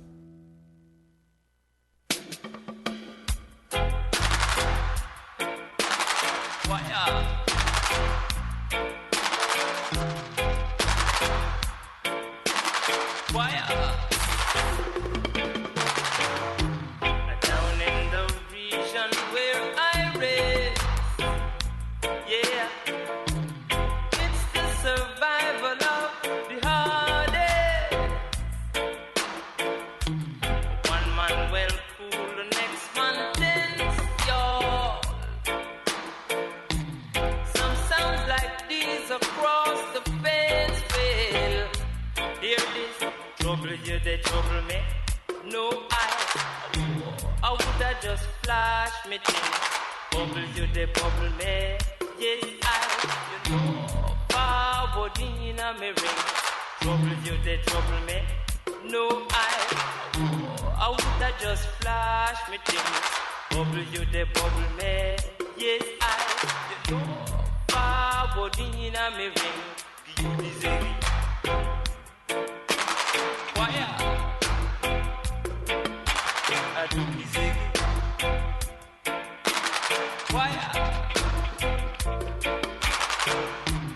Some man just born to nice up dance. Doba. See man locked down in tight romance, yeah. The essence of Aisha fills the air, yeah. You're free to look, but don't you dare stare. Hear this, trouble you, they trouble me. No, I woulda just flash me thing. Bubble you, they bubble me. Yes, you know, forward in a me ring. Trouble you, they trouble me. No, I have half a mind to just leave the green screen up. It's so cool. I think I will. All right, welcome back to Toker Talk Radio. I mentioned some Reefer Madness I wanted to bring up. It's commentary, but in the Christian Science Monitor, and it caught me because I saw the name on the link, and it was John Hughes. Oh, yeah. I kind of did a double take, like, what? Yeah. It's like, oh, yeah, no, not that John Not Hughes. that John He's Hughes. dead. Yeah. So let's get, no, some other John Hughes. And here's his tagline on this. His headline is, GOP candidates need to debate legalizing marijuana. The GOP candidates need to debate legalizing marijuana, which would be awesome to see, especially with Ron Paul up there, right? Yeah, you'd have Mitt, you'd have, what's his name, Santorum, and Newt, and Ron Paul. Who knows something about this and would actually destroy them in a debate on this. That would be cool to see. But his follow-up line, his lead here is, as GOP candidates debate values, I have not heard them address legalizing marijuana. The words of a narcotics agent ring in my ears. I can't say every pot smoker goes on to get hooked on the hard stuff, but I can say every addict I know on the hard stuff got started on pot. Yeah, the good old gateway theory. Oh, Kaliko. Kaliko calling in on the cell phone there. I'll mute you. But yeah, so this guy, here we go. Once again, it's 2012, and they're still trotting out the tired old gateway theory. I can't say every tricycle owner I've ever known goes on to join the Hells Angels, but I can say every Hells Angel I've ever known got started on a tricycle. It's just as logical. It just makes no sense. They're looking through the wrong end of the binoculars, man. Of every person who ever smokes pot, and again, back to that SAMDA thing, that's something you can whip out on the quick tables real quick. That's right. Whip it out on the table, guys. Whip out your SAMDA. Whip out your SAMDA, and on those tables, look up how many people who have ever smoked pot. It's about 100 million. Then go look up how many people have used cocaine or heroin in the past year. And what you find is there's about 2 million, give or take, regular cocaine or heroin users. That means for 100 million people who tried pot, 2 million are using coke or heroin now. That's 1 out of 50. 1 out of 50 pot smokers is using, people who've ever smoked pot. Regularly is using coke or heroin regularly. So if this is a gateway, it is the smallest gate ever, and it only opens 1 out of 50 days. So, it's just ridiculous. I mean, and for someone to post that in supposedly a serious, forum, with the lack of understanding of basic logic, that's the thing that bothers me in a lot of these arguments. This John Hughes, Christian Science Monitor. There you go. That's all I have on that. I just bugged me. Oh, I know what I can talk about. In town today, right now, we've got representatives of the NORML Women's Alliance. Yes. Kendra Miller, who I believe is, am I right that she's now a NORML board member? I believe, yes, she is. Yeah. Yes, she is. Yeah. So NORML board member Kendra Miller, who's also with the NORML Women's Alliance, and Sabrina Fendrick, who is the coordinator of the NORML Women's Alliance, and she's on NORML staff. She's one of my coworkers. They're in town this weekend. And tomorrow, they will be part of a letter writing campaign and NORML Women's Alliance social at Alternative Medical Choices from noon to 4 here in Portland, Oregon. So the ladies are getting together and they're having a luncheon thing. We're not invited. No, it's a girls' club. Yeah. So there we go. That's going on tomorrow, noon to 4. And I'm sure they will talk about it on A Different View tomorrow. Oh, yeah, most definitely. Yeah. I actually might have to throw you that Tascam recorder so you can get some get some audio, or so Iva can get audio with That's a Sabrina good idea. and Kendra. I hadn't thought of that. Yeah. All right. I got to record some comedy shows this weekend with Todd. Todd Right. is at Harvey's this weekend, and he's going to do some recording for his CD. Excellent. Yeah. So I'm this pretty stoked will on be it. his first CD? It will be his first CD. Any ideas of a title? Son of Cletus. Son of Cletus. And grandson of Cletus. And grandson of Cletus. There's a lot of Cleti in that family. Yeah. But, I mean, it's something we're working on. I've never done live recordings before, so it'll be interesting to record live and then to mix it and, all that jazz. So I'm excited. It'll be a new experience. Yeah. And then that'll segue into May, we're going to record Todd's DVD. Oh, wow. Yeah. Excellent. Yeah, it's going to be fun stuff. Like I said, folks, it's taken off here in Portland, Oregon when it comes to the comedy stuff going on. As I mentioned earlier, this week, not this weekend, thank God, not this weekend. Next weekend, I am flying to Houston, Texas to debate Dr. Kevin Sabat, PhD.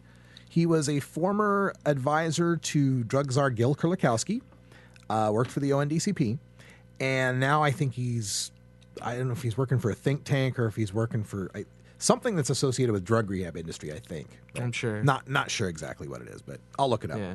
But anyway, debating Kevin Sabat at the James E. Baker III Institute for Public Policy at Rice University in Houston, Texas. This is like this is my coming out party in a sense. This is your Comedy Central special. This is my Comedy Central special, basically. Yeah. Yes, you're right. Yeah. This is my 8 minutes on Carson, if you want to date back to an earlier reference. Hopefully Carson asks me to come sit down. Yeah, we'll see. But I get to debate Kevin Sabat there in a serious public policy forum. No Potleaf hat, no Radical Russ. It'll just be Russ Belville. Yeah. I get to debate Kevin Sabat on this thing, and I get 20 minutes, he gets 20 minutes, and there's a 20-minute Q&A. So I am going to focus my 20 minutes on his arguments because I already know what they are. Yeah. And so I'm just going to, and I hope I get to go first. My hope is that I get to go first and then he has to try to explain his way out of why, like he's spending his time defending his arguments against me already tearing them apart. Right. Or better, I get to go second and tear all apart his arguments that he just made. Because really, I'm of this opinion now that we don't have to argue why we should legalize. They have to argue why we should continue prohibition. Yeah. They have to argue. Really. They have to defend the status quo. And Sabat's thing, he's one of these kinder, gentler guys. Like, oh no, we shouldn't be locking people up. That's terrible. But really, we only lock up the people involved with the hardcore trafficking, and which is a lie. And we should have more treatment and drug courts and all that. It's like, oh, so instead of bars and cage, I have to go to a rehab I don't need. Yeah. So it's a kinder, gentler punishment, but it's still a punishment. It's still bars are on the outside of the windows instead of the inside of the windows. Yeah, really.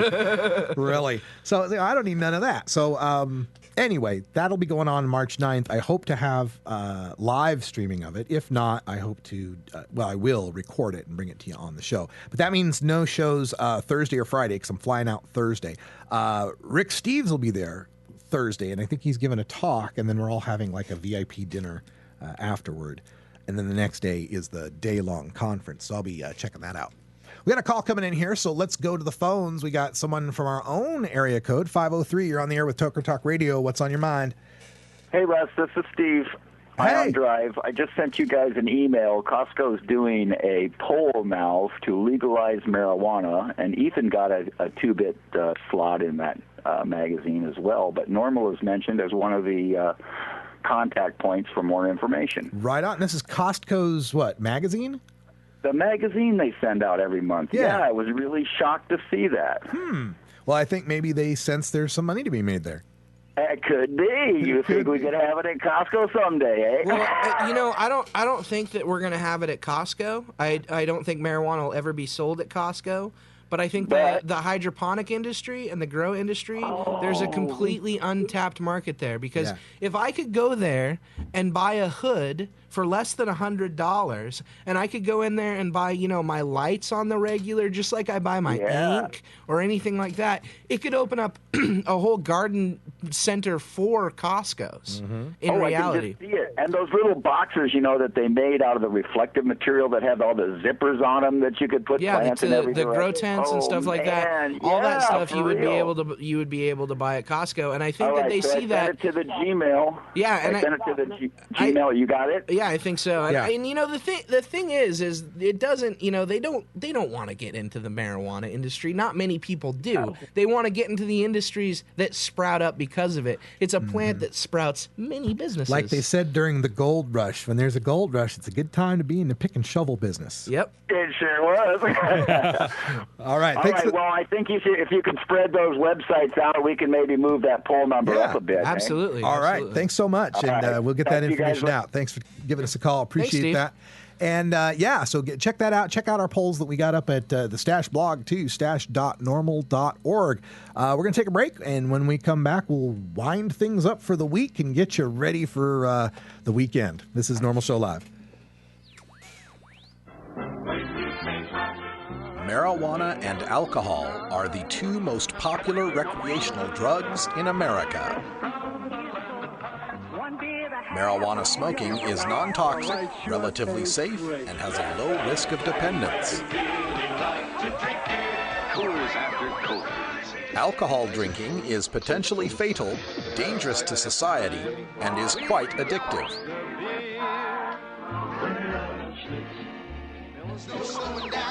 Marijuana is safer, so why are we driving people to drink? That's the question of the new book, Marijuana is Safer, So Why Are We Driving People to Drink? By Paul Armentano, Mason Tvert, and Steve Fox. Visit Amazon.com or ChelseaGreen.com today to order your copy of Marijuana is Safer, or visit MarijuanaIsSafer.com. Kalo, you did this one out. That shit bring back memories. I like this black. This is forever music, The rope-a-dope, the backyard boogie. Rolling rope-a-dope, man, you know we ain't no rookies. Matter of fact, we some vets with that medicated THC smoke in our chest. The rope-a-dope, the backyard boogie. Rolling rope-a-dope, man, you know we ain't no rookies.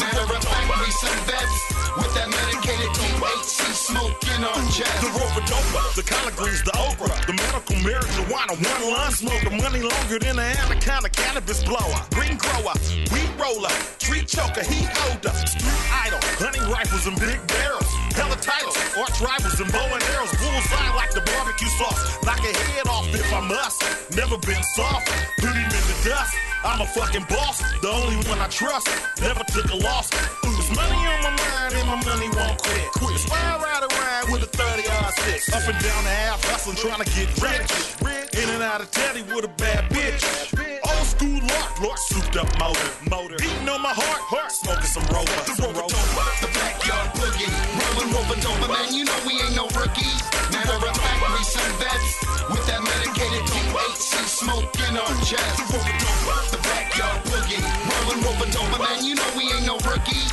matter of fact, we some vets, with that medicated THC smoke in our chest. I get high with a little help from my friends at the end of each month when I'm broke with no dividends. Patience is a virtue, now it's flowing in the wind. It's like medicine to me, it makes me feel good all within. Watch the sway of the wrist as the record spins.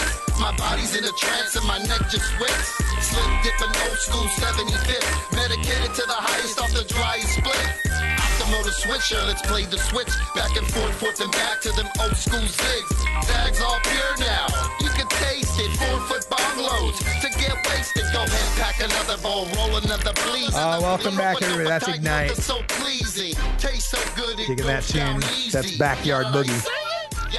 Welcome back, and I want to thank our listener Steve there for calling in. We just found it during the break, the Costco Connection. You can go to CostcoConnection.com. I can't wait for my magazine to arrive because I haven't gotten mine yet. Yeah, it's on page 17 in the Costco Connection magazine. You can check it out right now. And pretty cool here. Let me pull this up on video. See if I can once again.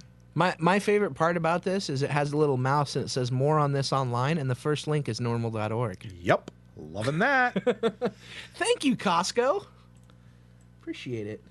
All right. So here is the Costco Connection. Oh, I got to take the green screen off. All right. Come on now. There we go. All right. So this is the Costco Connection website. And this page 17. Should marijuana be legal? Yes, from members. Now, these are Costco members. Remember, Costco, for those who don't have Costco's, it's a warehouse thing. It's like a Sam's Club. Sam's Club, yeah, is the other one. The other one that's in America a lot. Warehouse bulk. I call it the $100 store. Yeah, you walk in there, you're spending $100. Yeah, it's just happening. I need 96 rolls of toilet paper. Yeah. But yes, we got 3 members here. One says taking the criminality out of the equation will allow law enforcement to focus on real crime. Another says, seems we spend an awful lot of money trying to prevent its use. Maybe better to just legalize, regulate, and tax it. And another member who says, if it were legal, maybe it wouldn't be so cool to sneak and do anymore.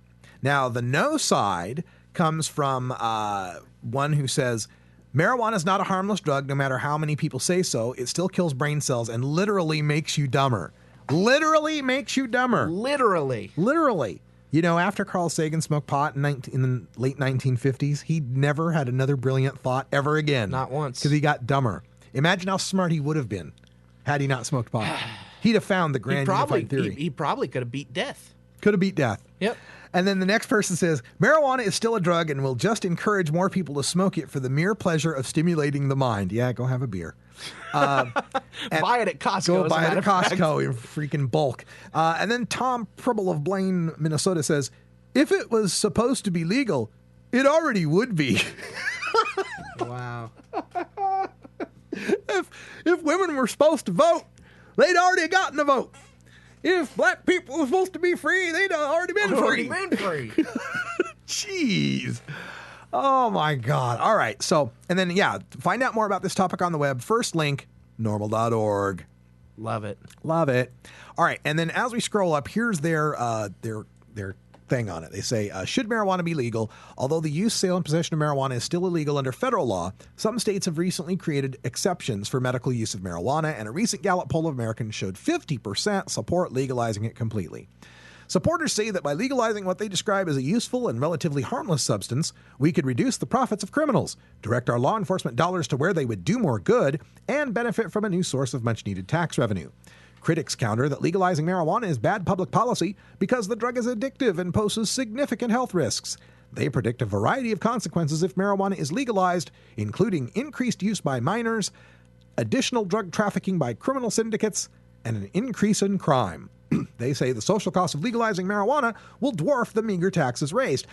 My God, they just lined up Sabbath's argument. That's exactly Kevin Sabbath's argument. Yeah. All right, so we go over here to the side. It's got a long old thing here with Ethan Nadelman from Drug Policy Alliance, and making all the points that we make. Robert DuPont. Now he was the founder of the National Institutes of Drug Abuse, and well, we could talk a whole show on the DuPont links. Yeah. To all this stuff. Now here's once again, and I love it because he's going to make all of Sabbath's arguments for me. It's so wonderful. All right, he says, marijuana legalization by states is not a solution to their financial problems. The $14 billion now collected in state and federal alcohol revenue is outweighed by the $235 billion in social costs. Similarly, tobacco yields $25 billion in taxes and $200 billion in social costs. Wow, that would really frighten me if pot were alcohol or tobacco. Jesus. It's not even on the same scale as those two drugs. Yeah, because alcohol and tobacco are toxic and addictive. So it is ridiculous to say, well, alcohol and tobacco cost much more than the taxes we make. because alcohol and tobacco cost much more, period, in the harms they do to society. What you'll never hear in this part of the argument is their estimate of what the social costs of marijuana are now. Because really, it's quite a simple equation. We are taking in zero in tax dollars now, and we are spending X in social costs, whatever that is, plus Y in law enforcement costs, right? So zero in revenue plus X in costs plus Y in enforcement. Now, if we legalize, we bring in revenue. Some estimates as much as $14 billion, some up to $30-40 billion a year in revenues. We eliminate a large part of Y, the enforcement costs. Therefore, the cost X would have to be greater than the $40 billion, $30 billion, or $14.1 billion that we bring in the revenues, plus whatever the Y is in the enforcement costs. They actually took a look at this in Canada. They did a study on this, and they found that the people who drank alcohol on a per drinker basis cost the country of Canada $165 in costs. One drinker equals $165 social cost in Canada. Annually. Yeah. One smoker of tobacco costs $800 annually in Canada. One cannabis consumer costs annually $20. That was the per user cost in Canada in this study, right? So alcohol $165, tobacco $800, cannabis $20. Now, the cost in enforcing those laws in Canada was $154 per user of alcohol. So you were spending $154 to save $165 of costs. Okay, makes sense. The cost of enforcement in Canada per tobacco user is virtually zero because you don't really have to do much in tobacco enforcement. Not like you have tobacco patrols and tobacco DUIs and, all that kind of stuff. Pretty much tobacco is just carding people. So zero cost to save $800 in social cost. The cost of per Canadian pot smoker to enforce Canadian pot laws was $324. $324 to save $20.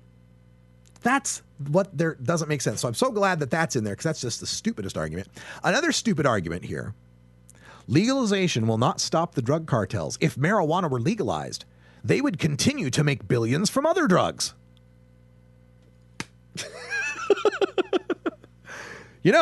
If we legalized marijuana and took away all that business from them, well, they'd still do other business. Well, yeah, I suppose they would. But they wouldn't be doing marijuana business anymore, now would they? And there are some estimates down there for Mexico saying that 60% of their income is derived from marijuana business.